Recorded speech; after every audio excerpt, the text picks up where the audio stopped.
महाकुंभ नगर प्रयागराज समूचे विश्व को आकर्षित कर रहा है। गंगा, यमुना और अदृश्य सरस्वती के पावन संगम की धरती में ऐसा चुंबक है कि वो समूचे विश्व को केंद्रित कर रहा है। ऐसा लगता है कि समूचा विश्व संगम में ही समा गया है। हम आपको लगातार साधुओं, नागा साधुओं, अलग अलग अखाड़ों के साधुओं की जिंदगी के बारे में बता रहे हैं। महिला सन्यासिनियों से भी हम मिल रहे हैं। हमारे साथ विशेष बातचीत के लिए मौजूद हैं साधु गोष्ठी महाराज। उनसे हम जानते हैं और समझते हैं कि महिला सन्यासिनियों की दुनिया वो कब आई और कितनी खुशी मिलती है जब वो सन्यासिन बन गई है। क्या कहेंगे आप बता रही थी कि आपने 12 वर्ष की आयु में दीक्षा ली और जीवन ईश्वर के चरणों में समर्पित कर दिया। अपनी जिंदगी के बारे में बताइए, क्या आपकी कहानी? ओम नमो नारायण सभी दर्शकों को।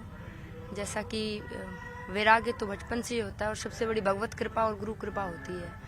12 वर्ष की उम्र में भगवा धारण किया, लेकिन हमारे अखाड़े की ऐसी परंपरा है, किसी को भी अतिशीघ्र संन्यास की दीक्षा नहीं देते हैं, क्योंकि पूरा वैराग्य की गुरु परख लेता है, उसके बाद दीक्षा होती है।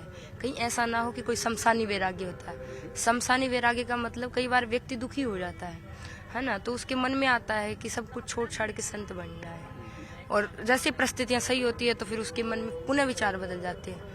जैसे कोई व्यक्ति मरता है, शमशान में जलाने जाते हैं, तो सबके अंदर क्या भाव आता है शमशान में कि सब मोह माया, आज के बाद हम किसी का बुरा नहीं करेंगे। और जो ही शमशान से बाहर आते हैं तो वही माया फिर से घेर लेती है। इसे शमशानी वैराग्य बोलते हैं। तो गुरु पूरी परख करता है कि इसके अंदर कोई शमशानी वैराग्य तो नहीं, इसका वैराग्य की स्थिरता क्या है। क्योंकि देखिए, संन्यास मार्ग इतना आसान नहीं है। संत बनना कांटों की राह पर चलने के बराबर है। बहुत मर्यादित जीवन होता है साधुओं का। तो 12 वर्ष की उम्र में आपने दीक्षा ली, भगवा धारण कर लिया था 12 वर्ष में, और अपना जीवन भगवत अर्पण कर दिया था। लेकिन जो सन्यास की मूल दीक्षा होती है वो 2021 में जाकर के मेरी हरिद्वार के कुंभ में हुई। अच्छा जी। तो आप बता रहे हैं कि जो है 12 वर्ष की आयु में आपने दीक्षा ली। 12 वर्ष तक आपका जीवन सामान्य लड़कियों जैसा ही जीवन था और अपने माता पिता के साथ आप रहती थी, लेकिन मन में ऐसा भाव आया कि अब संत बनना है, इसी दिशा में आगे बढ़ना है और ईश्वर के चरणों में ही अपना जीवन समर्पित कर देना है। ऐसा भाव एकदम से आया कि ये कॉन्टिन्यूअस आ रहा था कई दिनों से? क्या है 12 वर्ष तक? तो आप बता रही हैं बिल्कुल सामान्य जीवन आपने जिया, जैसे सामान्य बच्चे जीते हैं। देखिए, बच्चों में जो संस्कार होते हैं, बच्चे की सबसे पहली गुरु उसकी माँ होती है, तो संस्कार मिलते हैं। तो हमारा जो माहौल, धार्मिक माहौल था, दादाजी हमारे खुद के मंदिर है और पूरा धार्मिक माहौल था, तो उसी धार्मिक माहौल में मैं पली बड़ी हुई हूँ। और बचपन से देखिए, सबसे बड़ी अगर कोई संत बनता है ना, तो मेरा तो यही मानना है, हम अपने आप नहीं बनते, ये भगवान हमको चुनता है। ये किसी पर भगवान की बड़ी कृपा और पूज्य गुरु महाराज की कृपा हो तब कोई संत बनता है। भगवत कृपा हुई और परिवार का माहौल रहा और पूज्य गुरुदेव महंत श्री विकास गिरी जी महाराज का अटूट आशीर्वाद रहा, तभी संत बन सकी, तभी संन्यास हुआ। जब आपने पहली बार अपनी माँ को बताया होगा या पिताजी को बताया होगा तो उनका रिएक्शन रहा होगा। जब आप लोगों की कहानी मैं जानता हूँ तो मुझे गौतम बुद्ध भी याद आते हैं कि जब उनको ज्ञान की प्राप्ति हुई तो उनकी अलग जिंदगानी हो गई, तो उनका रिएक्शन भी कुछ अलग रहा होगा। देखिए, हमने एक तो संत व्यक्ति 3 प्रकार से व्यक्ति बनता है।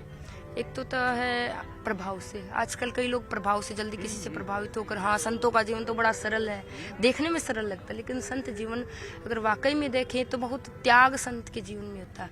पूरा जीवन संत का त्याग में होता है। संत संसार के बीच में रहकर भी संसार से अलग रहते, इसी का नाम संत है। आजकल देखिए, भौतिक सुविधाओं का उपयोग भी संत करते हैं, तो कई लोग कहते हैं अरे पुराने संत तो पहाड़ों में रहते थे, अब तो संत संसार के बीच रहते। पहली बात तो अब पहले के जमाने में पहाड़ कंदराएं थी, अब इतने पहाड़ रहे नहीं है ना। दूसरी बात, पहले इतनी भौतिक सुविधाएं थी नहीं। हम संत सुविधाओं का इस्तेमाल करते हैं लेकिन उसमें आसक्त नहीं होते। अगर संत को अगर मावा भी खाने को मिल गया तो खा लेगा, उसमें वो प्रसन्न नहीं होगा। और अगर सूखी रोटी खाने को मिलेगी, अगर नहीं भी मिलेगा तो भी वो ऐसी परिस्थिति में भी वो दुखी नहीं होगा। हर परिस्थिति में जो सम रहे उसी का नाम संत है। हर परिस्थिति में जो सम है उसी का नाम संत है। और आप ये भी बता रहे थे कि आप 12 वर्ष की आयु में आपने दीक्षा ले ली, लेकिन इसके बाद भी आपकी पढ़ाई जारी रही। और आपने क्या क्वालिफिकेशन अर्न की? देखिए, मैं 12 वर्ष की उम्र में भगवान ले लिया, उसके बाद मेरी पढ़ने की इच्छा नहीं थी, क्योंकि जब व्यक्ति अध्यात्म की दुनिया में आ जाता तो उसको सब कुछ निस्सार लगने लगता है। जो हमारी पढ़ाई है, अगर अपन देखें वास्तविक तौर पर, तो हमारी जो पढ़ाई है आजकल वो सिर्फ व्यवसाय शिक्षा रह गई है। यानी कि पढ़ लिख ले, सबकी यही सोच रहती है कि नौकरी कर ले, इतना ही रहता है। तो मैंने जब मैं 7वीं 8वीं में थी, 12 वर्ष की उम्र में जैसे भगवा लिया, उसके बाद ये था पढ़ाई लिखाई छोड़ दे। लेकिन पढ़ाई में होशियार थी, काफ़ी अव्वल रही हूँ हर क्लास में मैं। तो गुरु महाराज का ऐसा आदेश रहा है, पूज्य गुरुदेव महंत श्री विकास गिरी जी महाराज का, कि मैं अपनी पढ़ाई जारी रखूं। वो इसलिए गुरु जी का आदेश इसलिए क्योंकि देखिए आजकल लोगों की एक सोच होगी, एक थिंकिंग हो गई, जो कुछ नहीं कर सकता, जो बिल्कुल निकम्मा है, जो तो संत बन जाओ। एक ऐसी सोच हो गई कि पढ़ लिख नहीं सकता। लेकिन ये दुनिया का भ्रम है। आप देखिए जूना अखाड़े में एक से एक संत है, एक से जो बड़े बड़े डॉक्टर, बड़े बड़े ITI है ना, बड़े बड़े इंजीनियर, सब कुछ त्याग कर संत बनते, बड़े बड़े करोड़पति। देखिए पैसा भौतिक सुविधाएं दे सकता है, कौन सी शिक्षा अर्न की, क्या क्या किया आपने?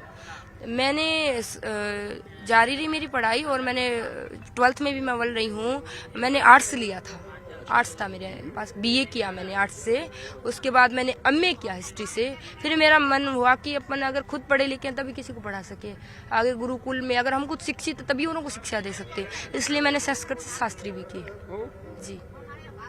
और मैं श्रीमद् भागवत कथा और नानी बायरो मायरो कथा का वाचन भी करती हूँ। श्रीमद् भागवत कथा का वाचन भी करती है, खुशी मिलती है कि अब सब कुछ आनंद है, परमानंद है। बहुत सुकून, जिस दिन से संत बने हैं, देखिए बहुत आनंदित जीवन है, भगवत कृपा है, गुरु कृपा है, और बहुत सुकून मिलता है कि आज अपनी उम्र के एज के बच्चों को देखते हैं उन भगवान का नाम तक नहीं जानते। और हम पर तो भगवान की और माँ पिता के ऐसे संस्कार और गुरु की ऐसी बड़ी कृपा रही है, तभी हमको भगवान का नाम मिला, क्योंकि भगवान का नाम नसीब वाला ले सकता है। अच्छा, आपने 12 वर्ष की आयु में दीक्षा ले ली, कभी भी जीवन में स्मरण होता है घर का, माता पिता का, भाइयों का, बहनों का? देखिए संत जब हम बनते, हमारी मुख्य संन्यास दीक्षा होती है, तब हमारा पिंडदान होता है। हम स्वयं का भी जीते जी पिंड भर देते हैं कि अब हम जिएंगे तो अपने लिए नहीं, अब हम संसार के लिए जिएंगे, हम अपने धर्म के लिए जिएंगे। अगर धर्म के लिए हमें अपने प्राण न्यौछावर करने पड़ गए तो हम उसके लिए भी पीछे नहीं हटेंगे। तो संत बनने के बाद किसी से दुनिया में रहते, लेकिन दुनिया से जुड़ के नहीं, कोई मिला तो ठीक, नहीं मिला तो ठीक, किसी में मोह नहीं है, ना घर में ना परिवार में, किसी की याद नहीं आती। संत बनने के बाद गुरुदेव यही शिक्षा देते हैं कि भगवत स्मरण करो, राह चलते रहो, मेले में चलते रहो, मेले में भी अकेले रहो अंतर मन से।